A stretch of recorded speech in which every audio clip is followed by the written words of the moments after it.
Warriors podcast. I'm Max. I'm Rich. And on this podcast, we will be covering the halfway point of the Weird War Tales comic book series published by DC Comics from 1971 to halfway to 1983. So that means on this episode, folks, we are covering Weird War Tales number 62, as I mentioned, and we'll mention again right now. That's the halfway point of the series. But before we get to that issue, Rich has some retroactive history for you. Indeed. As promised, I told Sue Glansman on Christmas that Sam's A Sailor's Story is for sale at the USS Arizona Memorial Bookstore, Pearl Harbor. And she was absolutely thrilled. Made her day. Glad I could do it for her. As Max said, it's the halfway point of the title episode. So we're going to take the time to give a nod to the creators that we've met and gotten signatures from in the title. Russ Heath, issue 1. Joe Giella, issue 7. Alex Toth and Walt Simonson, issue 10. Well, I never met Toth, but the issue I bought was already signed by him. Meh. Jose Luis Garcia Lopez, issue 41. Bob Wiacek, issues 51 and 53. Al Milgram, issues 56. Paul Kupperberg and Howard Chaykin, issue 76. Pat Broderick, issue 93. Jerry Ordway and Brett Breeding, issue 100.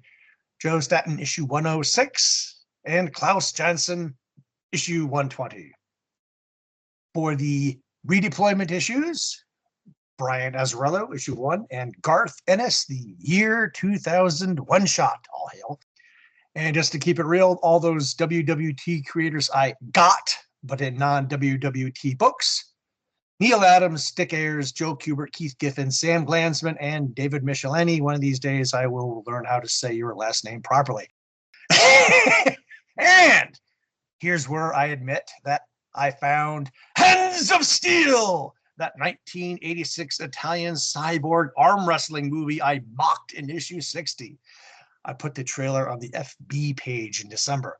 Wonderfully horrible 80s cheese. A B movie that was so terrible, it was actually kind of awesome. I've spent 90 minutes of my life on far worse. Then I told Max, and Max had to watch it too. Max? Oh my God. I love that so much. It's the Terminator meets Over the Top meets like a serious lack of funding and acting skills. It's got one of the greatest hotel room fight scenes I've ever seen in my life, between the main character and a female cyborg. Not to spoil too much, but people, I just unironically loved it. It's a terrible, terrible movie, but it knows what it is and spent an incredible amount of time, as Rich mentioned, on the arm wrestling subplot. And the whole thing had to be dubbed. I think there was maybe one person, John Saxon, who spoke his own lines in the movie in English. Everyone else was overdubbed. I forget where they shot this thing. Like you said, it was Italian, but it's just an amazing experience. And yeah, 90 minutes of pure fun. It would have only been better if I could have watched it live with somebody right next to me. I mean, I thank you so much for doing that unnecessary amount of research on that Hands of Steel ad, because I had a freaking blast watching that. Gail, my wife, must have popped in a few times that morning, and she's like, "You're really doing this?" And I'm like, "I might do it again." So yeah, my wife walked in momentarily. Also, she watched like 2 minutes of it. She was like, "Yee," walked away. We do it for the fans. So I want to thank you all, because without this show, I never would have found that movie. So here we are. Moving on. Intel report. As promised, the most robust Intel report ever, saved for this special occasion. From Antarctic Press, story and art by Ted Nomura, The Families of Altered Wars story arc.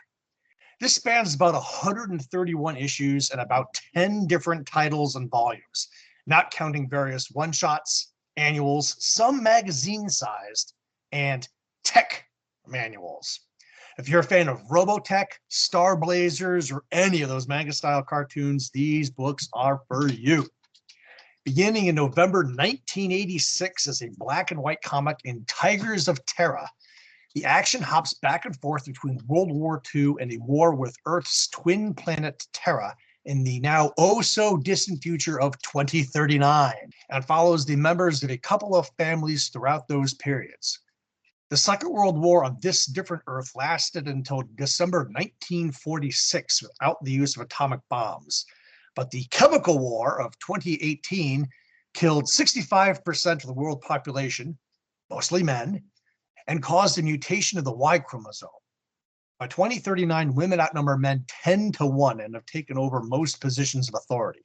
On Terra, on the same orbit as Earth but on the other side of the solar system, the Roman Empire lasted until 1948. The men were fat and lazy and used women as slaves until the women revolted and killed most of them, leaving only enough men to maintain the species. The advent of cloning removed that restriction for the Virgonian Empire, and all men were to be destroyed. A defecting Terran established contact with Earth in 2034, who decided to try to help. Most of the action in these books are aviation or space-centric, so bear with me as I break it down. Tigers of Terra Volume 1, a 12-issue arc published by Mind Visions for the first 10 issues, then by the aforementioned Antarctic Press from November 1986 to July 1993. Tigers of Terra Volume 2, starting with issue 0, a 26-issue arc from August 1993 to January 1997. Luftwaffe 1946, Volume 1, a 4-issue mini from July 1996 to January 1997. These books focus on the extended World War II alternate history, and this is where I hopped on board initially. Luftwaffe 1946, Volume 2, an 18-issue series from March 97 to April 2000. Some stories go into World War I and other eras. World War II 1946, a 12-issue arc from July 99 to June 2000. These books have switched to color by now. Tigers of Terra Volume 3, a 4-issue arc from July 2000 to February 2001 that goes back into the whole space thing. Kamikaze 1946, a 6-issue mini from August 2000 to May 2001. Tigers of the Luftwaffe, 10-issue arc from August 2001 to July 2002. This title was kind of more of an anthology book with multiple stories, several of them true by different creative teams. Luftwaffe 1946 Volume 3, an 18-issue series from August 2002 to December 2003, and keeps doing the same thing as the previous title. It's followed by 2 3-issue runs in January to March 2004, March to May 2005. Panzer 1946, a 5-issue series from October 2004 to February 2005, and as far as I can figure out, that's where it ended.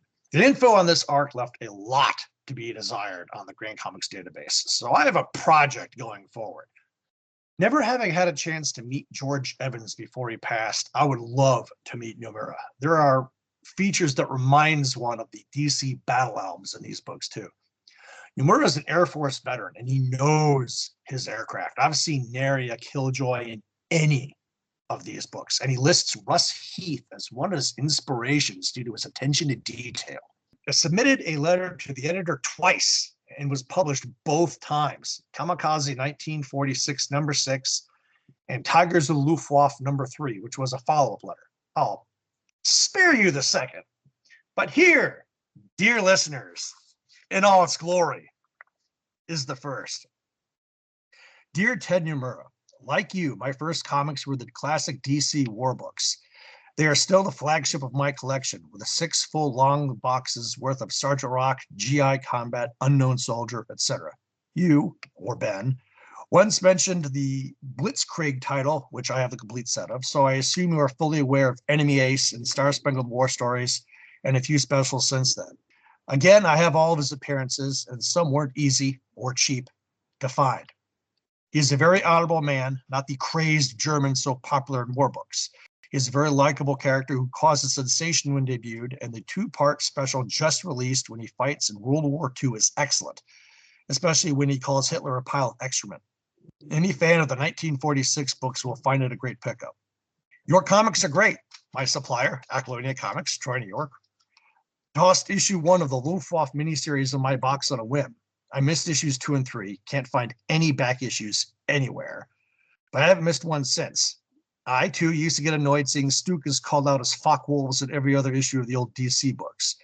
I really appreciate the effort you put into your work. I've since backtracked and collected about half of the Tigers of Terror line as well. The tech manuals stunned me, the things the Germans were working on. I do volunteer work at the Empire State Aerial Sciences Museum in Glenville, New York, and I'm a member of the local chapter of the 8th Air Force Historical Society. One day I'm going to have to bring those in and show the vets how much worse it could have been. I didn't notice it until you mentioned it, but growing up assembling models, none of my German planes had swastikas in the kits either. The most recent BF-109 I bought had them missing, so I just painted them on. A great place to look for decals, odd models, or other supplies is www.squadron.com. I found some gems there. 2 books you might be interested in, both must-haves. German Aircraft Industry and Production, 1933 to 1945, by Ferenc Vajada and Peter Dansett, in 1998 by SAE International. Over 300 pages compiled of 15 years concerning just about everything you'd want to know on the topic.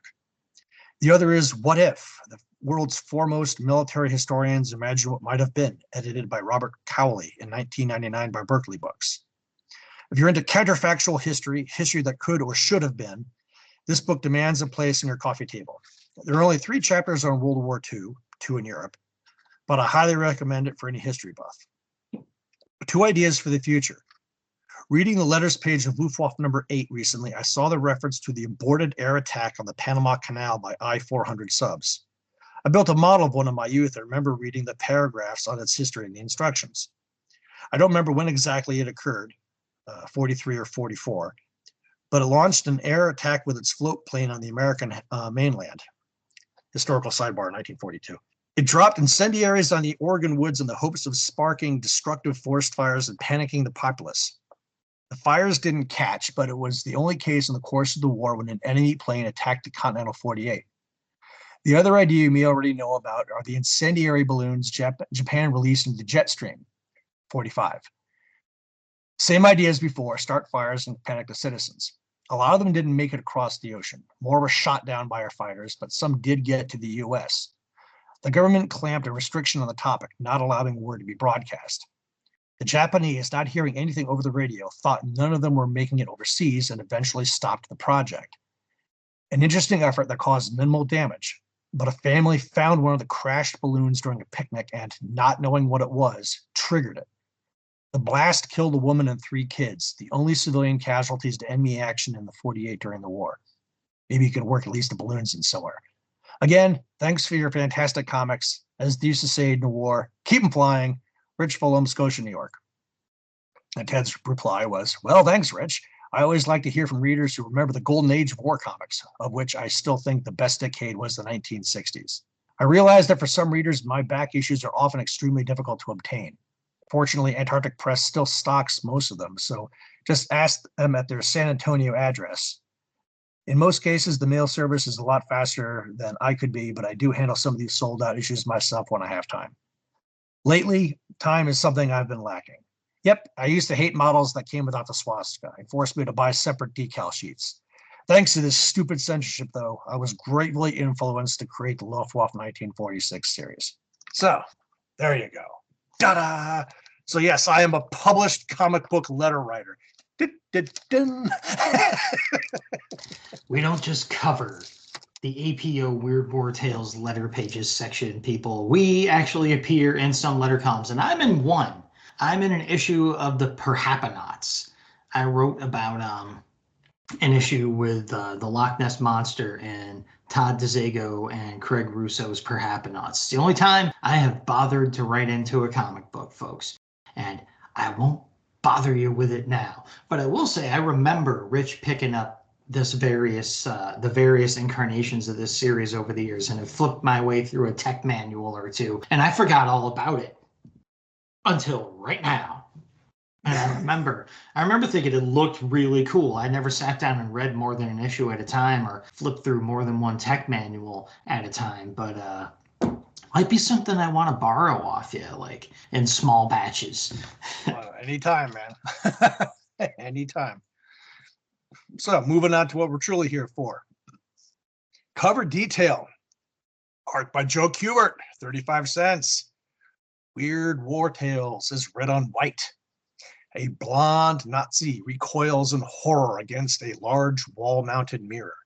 In the mirror's reflection are a half-dozen skeletons in prisoner's garb, each holding a needle and thread and advancing on him. Cover date, April 1978. Date of release, January 3rd, 1978. Old Comics Man. A new opening feature of the show for the back half of the run.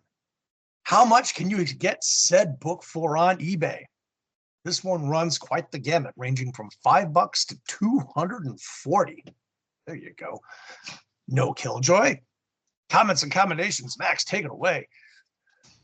All right, so yeah, that is quite the variance in price. Even with conditions included, that is quite the range. So as for this cover, I'll say this is a mostly great Kubert cover with, as you'd expect, excellent figure acting, a well-communicated scenario that gets you thinking about what's happened before and what's to come. So more of that Kubert visual storytelling that he is one of the absolute best in the business at. He was and is. However, there is an overabundance of empty space near the top of that mirror, and it's too distracting for me to ignore it. Joe likely left it there to provide room for the title logo and other cover copy, but it should have been dealt with one way or the other. Small knock against it, otherwise super effective cover. The very first time I saw this cover, I thought the Nazi was surrounded by the skeletons. The mirror kind of disappears on the title logo and on the edges of the cover. Looks like Jerry did something truly hideous, you don't say, for the dead to come hunting him down like this. Joe kills it, as usual, but I do wonder if the skeletons are wearing gloves because they appear to have complete hands on the cover, like the sci-fi episode last month. A Kubert cover usually puts me in a good mood for what's to come, though, and this is no different. I gotta jump in and say, man, Rich, you gotta get with the Skeletor vibe, man. Come on. Like, you see Skeletor, he's got a skull for a head, and the rest of him is jacked. He's got fully fleshed out hands. Just come on, man. This bugs you every time. No. I'm here to call it out. Continuing on to Max's favorite little subsection, our intro page. Art by E.R. Cruz. Death is a skeletal Roman centurion standing atop a British trench in World War I. 4 Tommies are in it. 2 are seeking cover and clutching the rifles, and the other 2 are dead amongst the barbed wire. Soldiers from the past and future charge out of an explosion behind the centurion. Death says, "Hell on earth. That's what some people would call war. To me, war is natural. The only way you mortals can resolve your differences. But to you, it is the weird war. The unnatural, unexplained cataclysms that change the shape of the earth. And I am death. And in the end, all men belong to me." No Killjoy. And I'll lead off the CNC. An E.R. Cruz World War I British trench scene? My birthday was last month. This is some seriously good stuff here. Top 5 intro, easy. The British in the trench are completely captivating to me. The body language as the survivors look for the enemy. The detailed work on death is on point, too. I've always liked Cruz's art, but he's climbing up the ladder. 2 thumbs up. I mean, obviously, it's one image. Most of my art callouts were already spoken for by Rich, and they deserve it. So yeah, the drawing is great, and the coloring does a good job of keeping the different layers of figures from blurring together as well. Now, even though I read it, Death's dialogue, I say, is just okay. except for the nice jab about war being the only way you mortals can resolve your differences. I like that. That's a nice one. And all right, now that the cover's out of the way, we are going to jump into the first issue in this halfway point of the Weird War Tales series. This one's called The Grubbers. It's an 8-pager. It is scripted by living legend so far, Roger McKenzie, and art by, if you ask him, he's a legend, Howard Chaykin. Synopsis for this little piece of work goes as follows. Civilians flee in terror through the streets of a French village. The Nazis are coming. A woman stops next to Anton, an old man pushing a cart. Anton, why do you linger? Can't you hear the sounds of battle? Our land is being invaded. We must flee while there is still time. Where would I go? This has always been my home, and I am an old man. At that moment, a German tank turns the corner. Secure this area at once, Colonel Krugman commands from the turret. Take no prisoners. A machine gun hammers, and the 2 civilians fall. The tank crushes Anton's cart under its treads for good measure. That night, 4 children emerge from the shadows looking for the dead. Discovering Anton's body, they all burst into tears. Poor Anton, our dear, dear friend. They had no right to kill him. It has been said that war is hell. If so, I would like you to meet the youngest denizens of hell, the children. Orphans of war, I call the Grubbers. But these children are different. They are vampires. Michael, we can't. Not Anton, he... Of course not, Henri. We understand how you feel. Our hunger can wait. Anton must be buried. But first, he must be avenged. Michael, Jason, and Henri pick up Anton's body as Marie collects his scattered belongings from the street. Colorful buttons and thread. Why had the Nazis done this to a man as kind as Anton? Because he was French and a Jew. That was reason enough. Ah, poor Anton. He is gone now, but not forgotten. At least not by the Grubbers. They could remember other times, happier times, before the Germans came, before the insanity of war had changed them, had forced them to survive however they could. And mostly they could remember a kindly old man. He wasn't rich.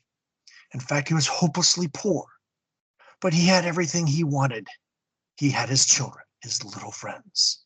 They were his joy, his wealth. And if he chose to spend most of his meager income on licorice and candy canes and plump bobbing balloons, well, it was because he had wanted to. Not long afterwards, Michael throws himself, fangs out, at a German sentry outside of a French cafe. A burst from the MP40 has no effect. Inside, Colonel Krugman chuckles as the blonde Frenchwoman he's sitting with starts at the gunfire. Why so nervous, Fraulein? Undoubtedly just a guard eliminating another straggler. Nothing to concern yourself with, my dear. After all, aren't we alone here as I ordered? You are quite lucky I find you so attractive. Otherwise, you would surely be dead by now. He gently places his hand on her chin. Colonel, she stammers, I would welcome death to your foul touch, she snarls and spits in his face. Krugman immediately slaps her. So, you wish that, do you?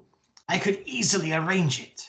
He pulls out his Luger, but before he can use it, he's distracted by a tapping sound on the window.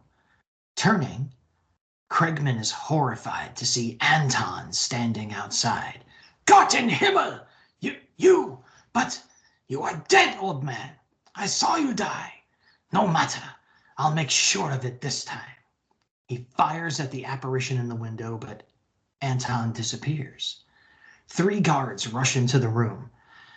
Herr Colonel, we heard gunfire. Are you Nein, it was nothing. A straggler. See to it that the Fräulein and I are not disturbed again. The guards return outdoors. The colonel seemed nervous, one of them jokes. Yeah, perhaps the French girl is too much for him, eh, Hans? The laughter is soon replaced by screams as the grubbers attack.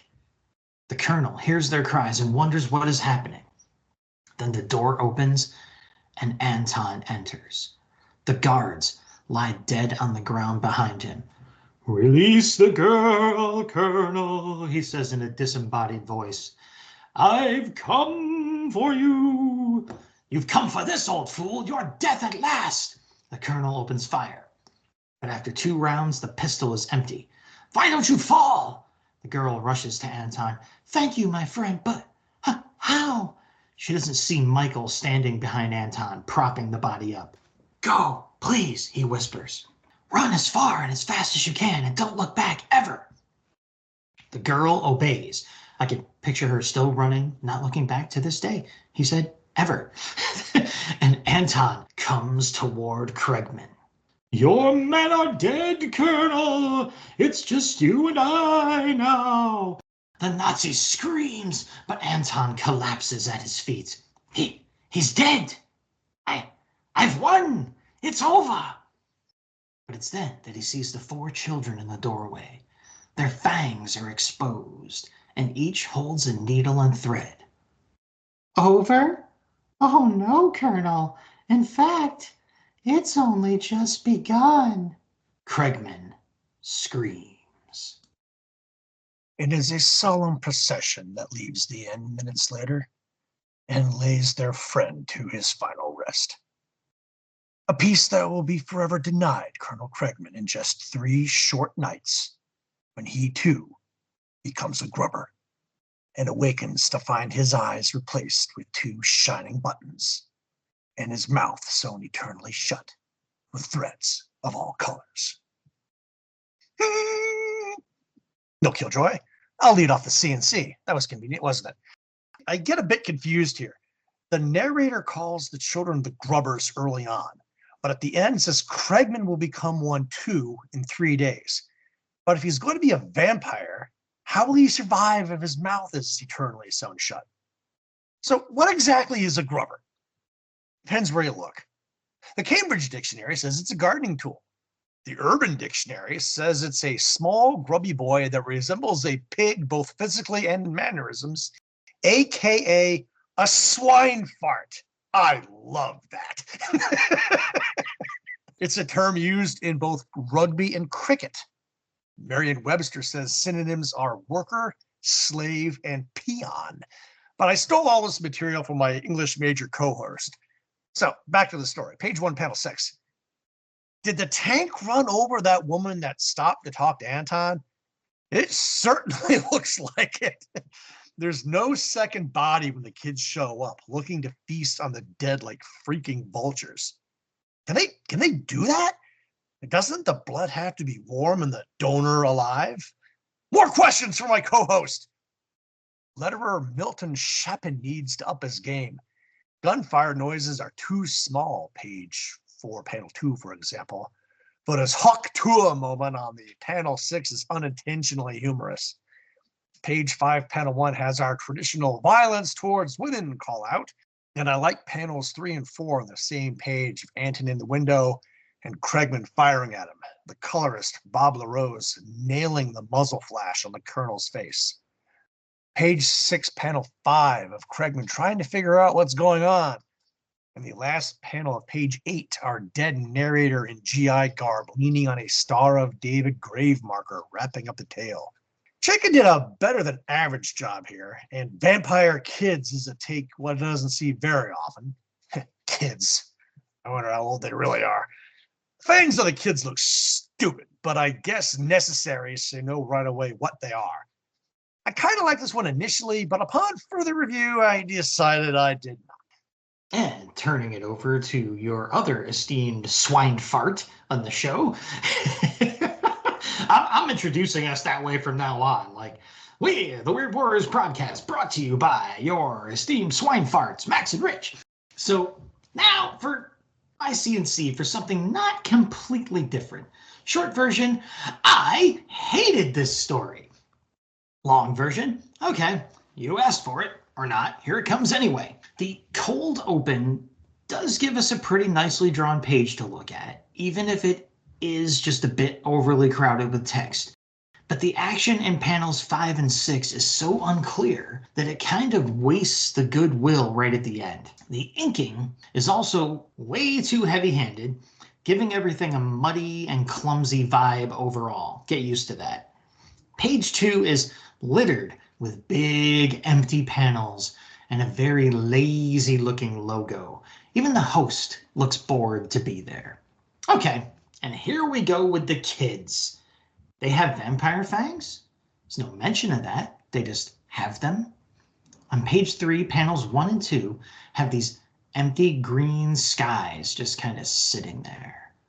Although panels 3 to 5 do feature some nice storytelling and text, so maybe there's hope. However, and yeah, I'm hitting every page on this one, folks. This is how much it pissed me off. All right, page 4 features more empty, crudely inked panels.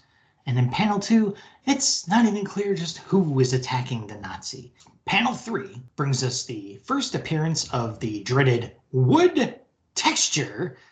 And panel 6 is patooey splat. So-called sound effects are some of the weakest and laziest I have ever seen in a comic book. Come on, page 5, you can do it. And page 5 does open with a panel where Chaykin's art seems to come to life and shine for a second, while depicting a Nazi backhanding a woman in the face. We won't psychoanalyze that now, though.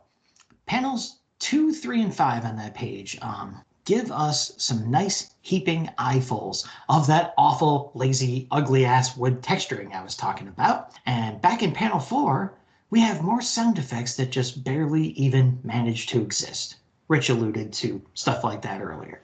Page 6 also fails to come to the rescue, with panel 4 not making it easy to decide if the Nazis are being attacked or hugged.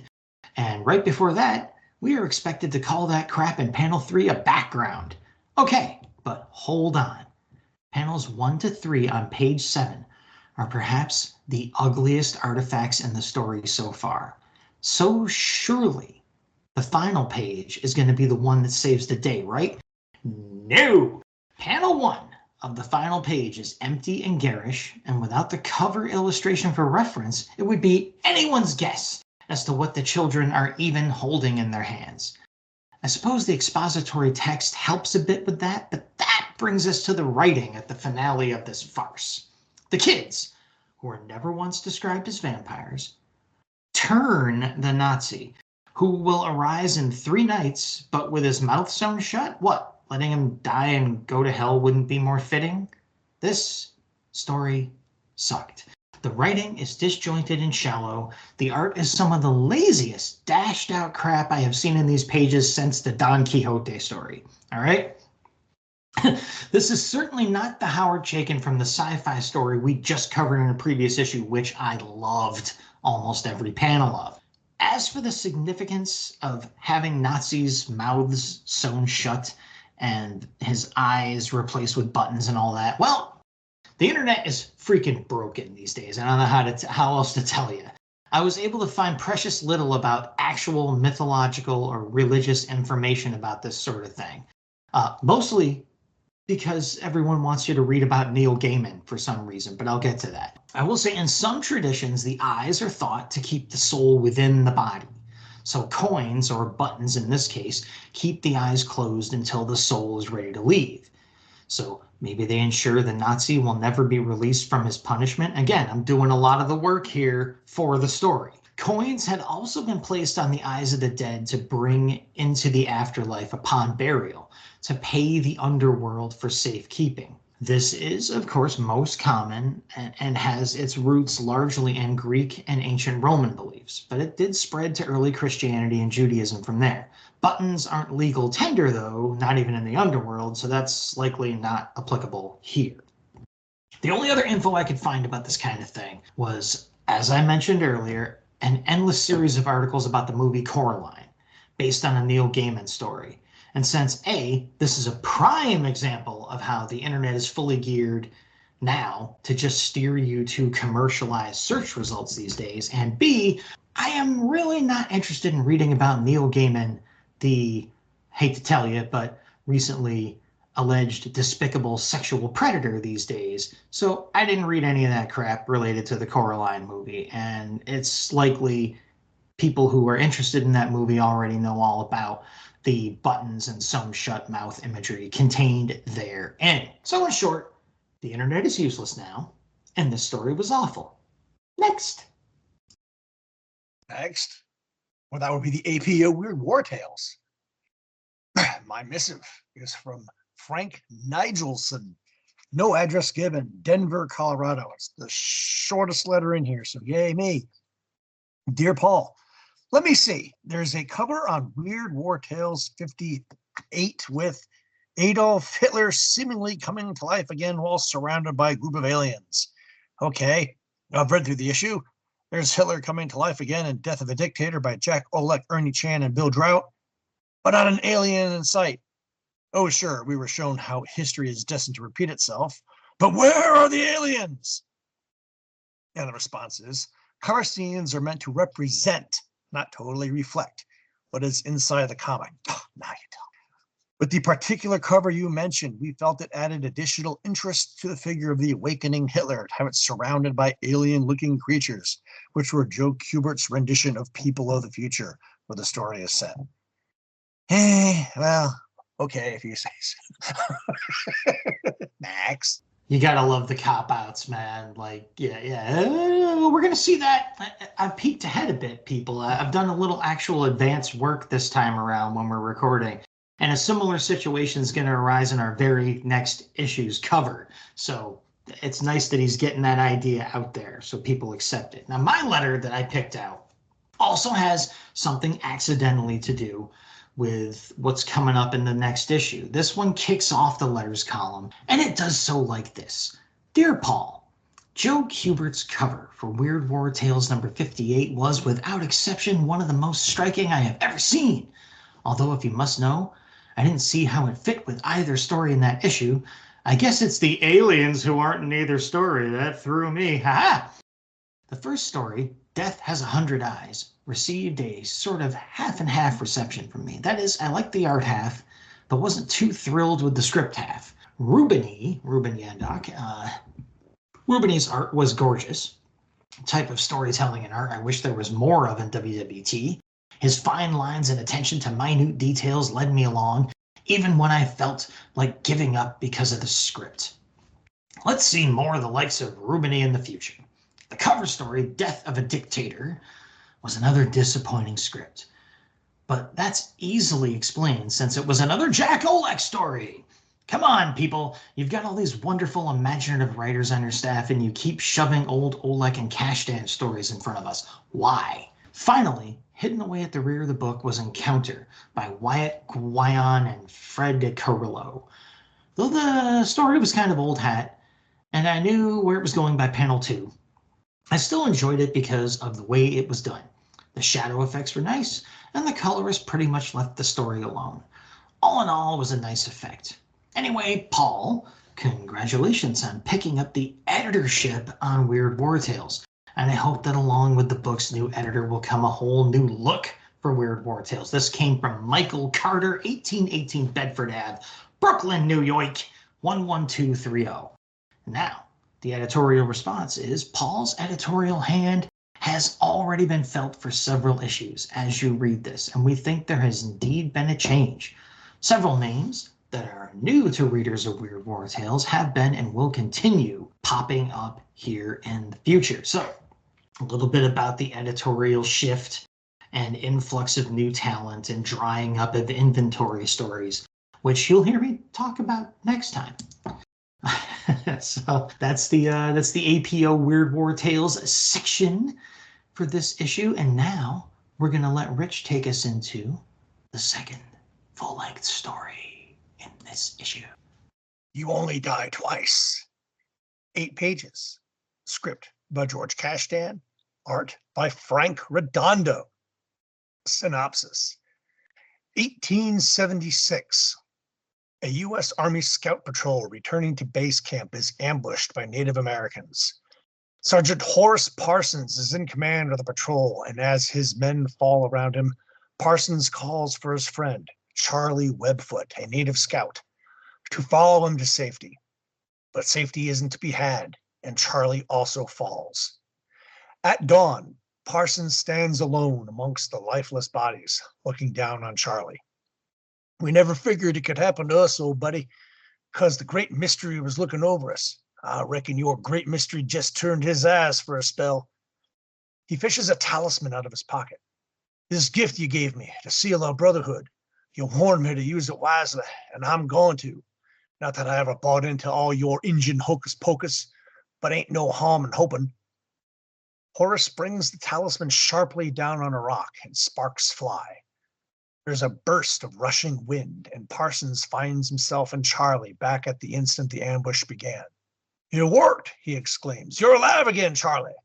"Did you fear otherwise, my brother?" Charlie answers. This time, Parsons and Charlie find a different escape route from the trap and survive. Later, the two men stand amongst the bodies. "This is where you went down, Charlie. Dinner to slaughtered hog." "And there I would have remained had you not kept faith with my gift of the sacred moonstone." "How, Charlie? How does it work?" "That is a secret known only to the Great Mystery. I only know what my grandfather, a wise shaman, taught me. At the moment you bring forth the spark of the moonstone, it will transport you back in time to any instant of your choosing." "It did more than that, Charlie. It brought you back from the dead. What was it like when you're dead?" "Death, my friend, is a mere fraction of time, when the soul wants to return to a living body, in this instance, the one I had previously occupied." Back at the command tent, General Custer is briefed by Parsons on Sitting Bull's plans to take him on, single-handed, at Little Bighorn. Sitting Bull couldn't get the other tribes to join him. He'd be a sitting duck. As Parsons and Charlie leave, they can't help overhearing the senior officers. "Can we trust their report, General? Charlie Webfoot is a half-breed." Custer replies, "You don't think I trust anyone with Indian blood in him, do you? If it weren't for Sergeant Parsons, I'd throw out the whole blasted report." Outside the tent, the two men are stopped by a group of soldiers. "Ha! If it ain't Sergeant Parsons and his red-skinned pal. How do you figure them two's the only ones what came back from the patrol alive?" "The Indians must have let him go to do more spying on us." Enraged, Charlie punches one of the soldiers in the face. Three others immediately swarm him, kicking and punching. "Redskins gone plumb loco. Must be full of firewater. We'll just have to pump it out of him." Parsons stops a fourth soldier from joining the fray as Custer emerges from the tent. "Headies! Who started all this?" Parsons tries to explain as the battered Charlie is hauled to his feet, but the general isn't having it. "I always said Indians are nothing but troublemakers. Lock 'em up. We'll convene a firing squad at dawn." Mortified, Parsons tries again to defend his friend, but Charlie shuns the effort. "Don't bother, Horace. No one believes in Indian, even a half-breed.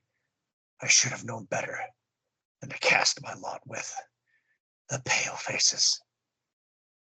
That night, Parsons pays a visit to the lone prisoner in the stockade, tossing the moonstone through the barred window. "Psst, Charlie, I'm returning your gift. It's your only escape now, old buddy. Have a good trip, wherever you're going." Charlie waves back as Parsons disappears into the darkness. "Farewell, my brother. Perhaps one day we shall meet again in a far happier world." Taking the moonstone, he rakes it across the window's bars. Sparks fly, and Charlie is returned to the moment of his fateful decision some years earlier, where a young brave listens to the tearful pleas of his mother. "Your father gave you his name so that you could join with the white men one day. Why do you refuse his dying wish?" "It would be a terrible mistake, mother." He knew because he'd already tried it.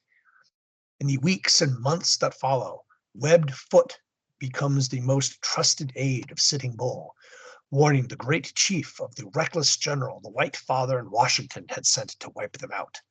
Knowing the secrets of the Great Mystery, Sitting Bull elevates Webbed Foot to shaman. "Carry the word to the other tribes. The palefaces will continue to massacre us as long as we fight separately." A council is held, and Webfoot convinces the other chiefs of the need to join forces. June 25th, 1876. The unified Sioux nation sends out its warriors to confront the paleface army that has vowed to destroy them. Sitting Bull is concerned about the risk of massing all their tribes, but Webfoot is confident, for he already knew what had been reported to Custer. At that moment, Parsons rides with Custer towards Little Bighorn. Custer promises to put Parsons in for the Medal of Honor after the upcoming victory, but the sergeant isn't listening. He's wondering about Charlie. Those thoughts are cut short by the Sioux attack. The soldiers are massacred in the battle that follows. Fate brings Charlie and Parsons together. They'll recognize each other, but Charlie doesn't hesitate as he rams a knife into Parsons' body. As the battle ends, Webfoot rides off, looking sadly at the body of his friend. Perhaps you will understand when we meet again on the happy hunting grounds. For it was decreed by the great mystery that no paleface survived this battle. Not even you, my brother. History Minute. Just like our Hindenburg tale a few months ago, Little Bighorn has been covered ad nauseum, and I won't rehash it here. George Armstrong Custer's arrogance got him and 273 others in his command killed. Most of those killed were buried where they fell on the battlefield. But Custer himself was later dug up and returned to his alma mater, West Point. I go to the academy every summer to train the cadets, and I often give tours of the post to soldiers newly assigned to my unit. The cemetery is included on that tour, and I always make sure we stop in front of Custer's sizable marker. Check the album. CNC. Old comics, man. Half-breed, Redskin, Drunk on Firewater, Injuns, Paleface. Have I missed any? Whoo! We haven't had a run like this in a while, though nothing will ever beat that wetback reference from a couple years ago. And here's my temporal mechanics query. If Charlie used the Moonstone to change his decision about joining the Palefaces all those years ago, how does Parsons remember him if he never met him? And does that report change if he's not there to file it? Oh, and you're welcome. I saved your life twice, then you literally kill me. What the hell, dude? Thanks for nothing. Welcome to the Weird War. Listeners to the show know I love me my Frank Redondo, and the man does not disappoint here. From the deathly host in native garb on. The opening battle in panel 2 is great, as is panel 1 of page 2 of Parsons scoping out the battlefield the morning after.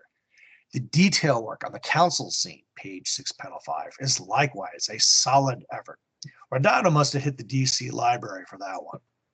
At page 7, panels 1 and 2 of the two forces moving towards each other is also just great. But Redondo only draws what Cashnam told him to. This is grade A material, folks, even if there's a certain 21st century cringe factor at some of the length. Yeah, no, I gotta say, the plot hole that you touched on there, I had kind of let that glaze over because I was enjoying myself a lot, spoiler alert. But hey, they're messing with time travel, and time travel by two different people crossing each other in their corrections. I say that's just some like Star Trek level memory smear, like bleed over from the different timelines getting all tangled up. This is why you don't use the same time travel device to cross the same period a bunch of times, people. The memories get all screwed up, and it looks like George Cashdam made a mistake when he totally didn't. All right, so as you very nicely and hilariously mentioned at the beginning, I know I'm usually the first one to ring the old comics man bell around here, but you addressed that duty quite ably. And after the first story, I could really use a break. Truth be told, I actually pushed all that lingo aside as historically accurate bigotry as I was reading this one. It really just felt smooth. It wasn't like they were using that term in the 70s without realizing how bad it was. It wasn't like a Green Lantern's sidekick in the 60s, Pie Face, Tom Kalmaku, which, you were supposed to believe that Tom Kalmaku was okay with being called that by Hal Jordan. It wasn't like that. This was in context. Like, the racists who were using that language were depicted as, bad people. So it was a lot smoother than some of the other stuff, like wetback. was for me. The execution of all the other duties helped a lot too. As I mentioned, I was having a great time reading this one. So right away, we are treated to an excellent host rendition, title logo, and intro text. Ah, what a relief. This is followed by an absolutely fantastic splash panel with lots of well-rendered, clearly depicted action, good use of sound effects, and individual character acting effort put into each and every figure involved in the fray. Welcome to a Weird War Tales masterclass, folks. Page 2 puts the exposition pedal to the floor, granted, but does it well. And the page doesn't slack on the visuals either. Panel 1 is filled with a simply great scene. We have a really nice close-up in panel 4, and panel 5 does the revisiting a previous scene time travel trope without being lazy. Woo! Having a good time, and we're just getting off page 2. Page 3 is a little overcrowded with text, but it's handled reasonably well. Panel 5 is a really nice silhouette cameo style piece of work, which takes the sting out of just how abrupt and rushed panel 6 feels at the end of the page. It's the weakest page so far, but it isn't even really a bad page at all. Okay, so now, here on page 4, we get our dose of good old-fashioned racism, as we said, but it's handled realistically and doesn't really set off my modern-day cringe alarms. However, I do have to take off some points for the garish yellow emptiness of the so-called backgrounds in panels 3 to 5. Still, though, there's clear storytelling and excellent character acting throughout, even in those panels. So I can see the decision to drop out some of the background detail to focus on the action, but the choice of that puke yellow, that mustard yellow color wasn't it for me. Going on to page 5, this is filled with excellent figure drawings. I mean, it's Frank Redondo, all right? And scene setting work in every single panel. I especially like the touch of the reverse POV work in panel 4, with Horace and Charlie saying their pre-time travel goodbyes. It's harder than it looks, and it really looks cool. Pages 6 and 7 also feature some truly great artwork, but I really feel they could have tightened all that up into a single page or so. They're the only pieces of this story that feel slightly padded to me. However, all is forgiven on page 8, because this whole thing is excellent. The final panel is especially impactful, and is really only missing the return of our kick-ass host from the beginning. This, folks, is how you do a Weird War Tale story. So you can guess what I'm going to pick as my winner in the last words, but I won't spoil it here. I just did. Anyway, moving on. That's the story content, folks. We're whipping through this one. We're going to go on to our spotlighted ads for this issue. Now, I'm going to keep on yapping at you. And as I am wont to do pretty frequently these days, my spotlighted ad is the Daily Planet Extra insert, which mentions the publication of Claw the Unconquered number 10, a year and a half after issue 9. Yeah, okay, so I read some Claw the Unconquered when I was a kid, where I found the scattered issues, probably yard sales, stuff like this. I only had a few of them, but that series really stuck in my mind, and I have some of the issues right behind me in the closet today. Harder to find than you'd think. So I looked up the publication history because I really wasn't super clear that there had been that much of a pause between issues 9 and 10. So here we go.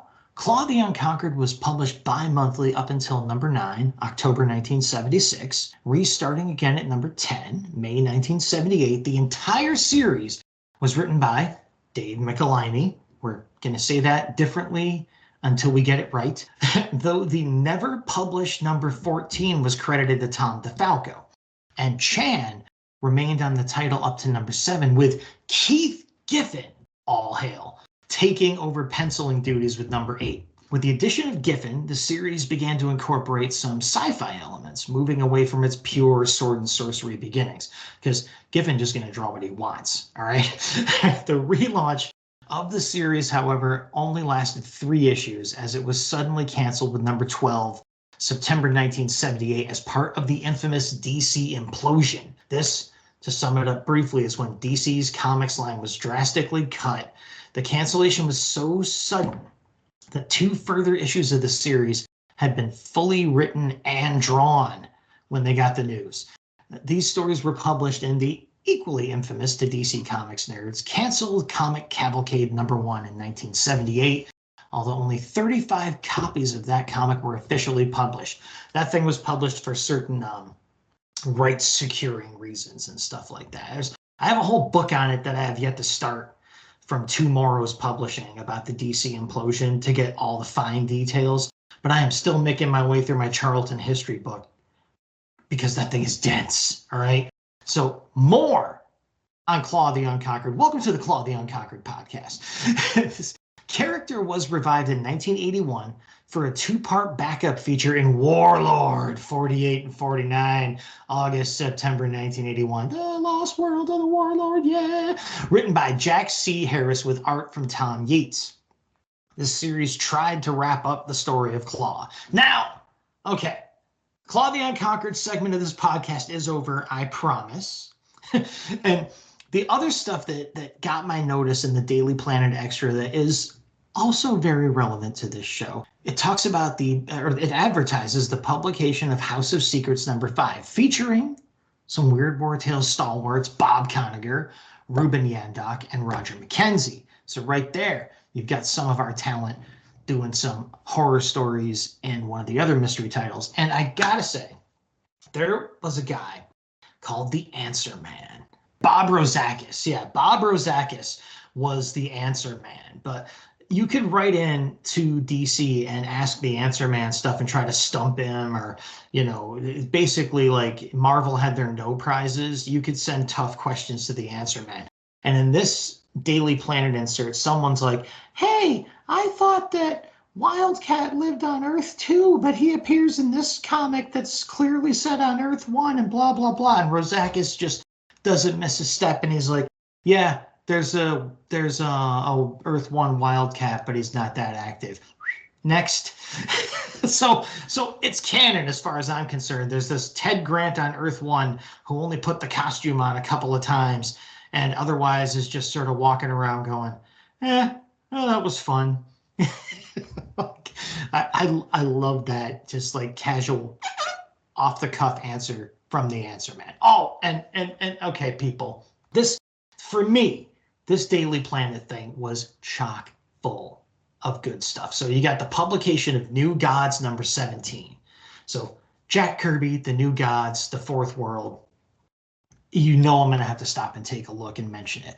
So in 1976, the New Gods were featured in the last issue of First Issue Special that led to a relaunch continuation of the New Gods with issue 12. But guess what? That comeback was canceled with issue 19 right before the DC implosion that called Claw the Unconquered. Claw's back. The return of Claw.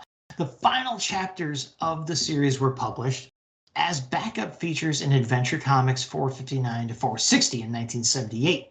These backups featured a climactic battle between Darkseid's forces and the New Gods, culminating in Darkseid's defeat and apparent death.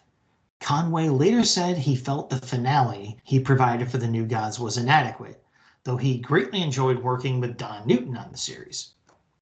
The New Gods met the Flash and Super Team Family #15 next in March-April 1978. And then Darkseid's death would quickly be overturned in the New Gods' next appearance in Justice League of America 183 to 185, some of which features George Perez on art. So there you go. I read you almost the entire Daily Planet Extra insert, but to me, it was worth it. And isn't that all that matters? And on the flip side, me. No big ads caught my eye, so I did the deep dive into those tiny inch-by-inch ads that are masked on 2 or 3 pages. Moneymaker. Insert a blank piece of paper into the machine, turn the knob, presto! From the other side comes a real dollar bill. Insert a dollar bill and see it change into a 5 or a 10. Lots of mystery and fun. Yeah, Fun Factory Department D171, 117 Union Street, Palisades Park, New Jersey 07650. The Bureau of Engraving and Printing would like a word. Apparently, these are still pretty common magician's props. A quick check online found a bunch of them for under $10. So how exactly do these work? Essentially, you preload the bill into the rollers inside this thing, and as the blank paper goes in, it pushes the bill out. If the crowd wants to see it again, say no. Cash with your camera. Earn $5,000 to $15,000 yearly in spare time selling simple photos to over 4,000 eager buyers. A single photo sells 15 or more times. Easy, guaranteed method. Send 13-cent stamp for free details. Picture Profits Department BDJ 41 PO Box 36 East Islip, New York 11730. It's called blackmail.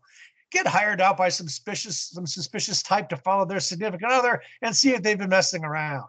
Give me 5 large or Jody finds out about Helen. Or stalk Farrah Fawcett and sell the pics to National Enquirer. Simple, fun, ruin another person's life. Save that 13-cent stamp. I got you covered. It's the American way. Now more than ever. Junior paparazzi, man. So, okay, back to the Claw the Unconquered podcast. Just kidding for now. Instead, we're going to mercifully move on to a section of the show we like to call Got Any Last Words? 3 out of 4, dear listeners. Kubert cover, cruise intro, 2 good stories, 1 not so much, silly letter, and a pair of ads I can nitpick. Yes, please. He Only Died Twice gets the easy win and sounds like a 007 movie. Top half of the pile. Worked on this one during a Christmas trip to visit the in-laws in Ohio because what else was I going to do? Socialize? Hey, that's a win-win for everyone. All right, so my opinion of this issue, okay, you got one complete and total stinker, followed by an absolute banger, as the kids are no doubt no longer saying. You know which one I liked best. And the fun I had, and you all had with me, with the Daily Planet extra insert kind of balanced out the vibes for me. So don't worry. I'm going to be okay. All right? So now that your concerns have been eased, and you know that one of your favorite swine farts is going to be okay, we'll move on to the scuttlebutt, where I remind you all that, all kidding aside, we have an awesome Facebook page, the Weird Warriors Podcast Facebook page, that is as awesome as it is because I have almost nothing to do with it. Rich runs that and it is freaking wonderful. It's super active. Get on over there and have a good time. I promise you no one will mention Claw the Unconquered, or will they? All right. We also have a Redbubble store. It's still there, folks. I ain't taking it down. All right. Where you can go to redbubble.com, put in the Weird Warriors Podcast, and get our freaking awesome logo that was drawn and designed by Bill Walko of theherobusiness.com and of Archie Comics fame. You can get that logo put on all that merch, any of that merch, preferably all of it, on redbubble.com. And if you get a picture of that merch taken when it gets to you and you send that picture to the Facebook page via Facebook Messenger, you'll get a Sam Star. You'd better know what a Sam Star is by now. And I am ashamed that Rich has any left to give away. All right?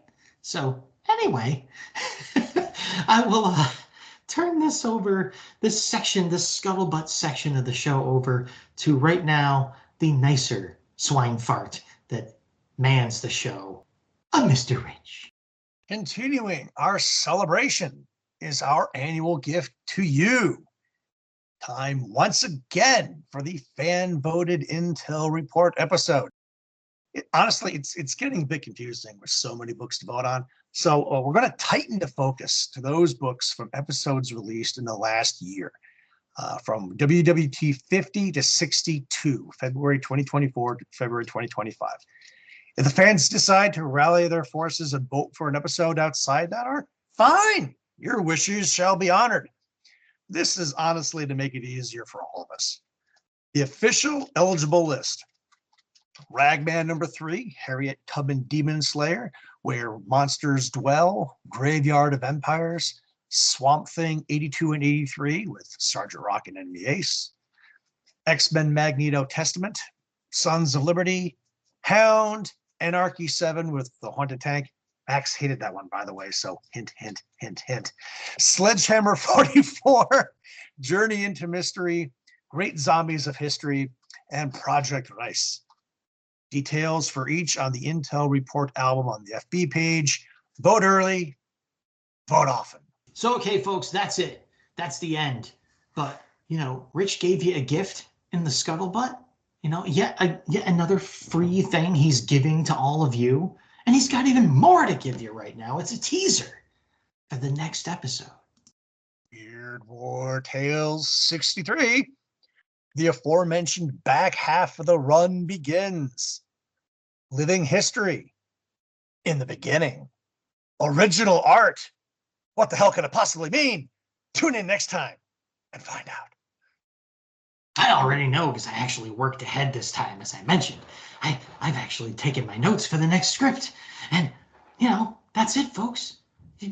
We've made it. We've made it to the end of the show. We all did it together. Except, Rich and I did most of the work, and Rich did most of that. Who are Rich and Max? Why, we're your favorite swine farts. We're the Batlin Bros. We're the Weird Warriors. This is the Weird Warriors podcast. And on this podcast, we promise to make war no more.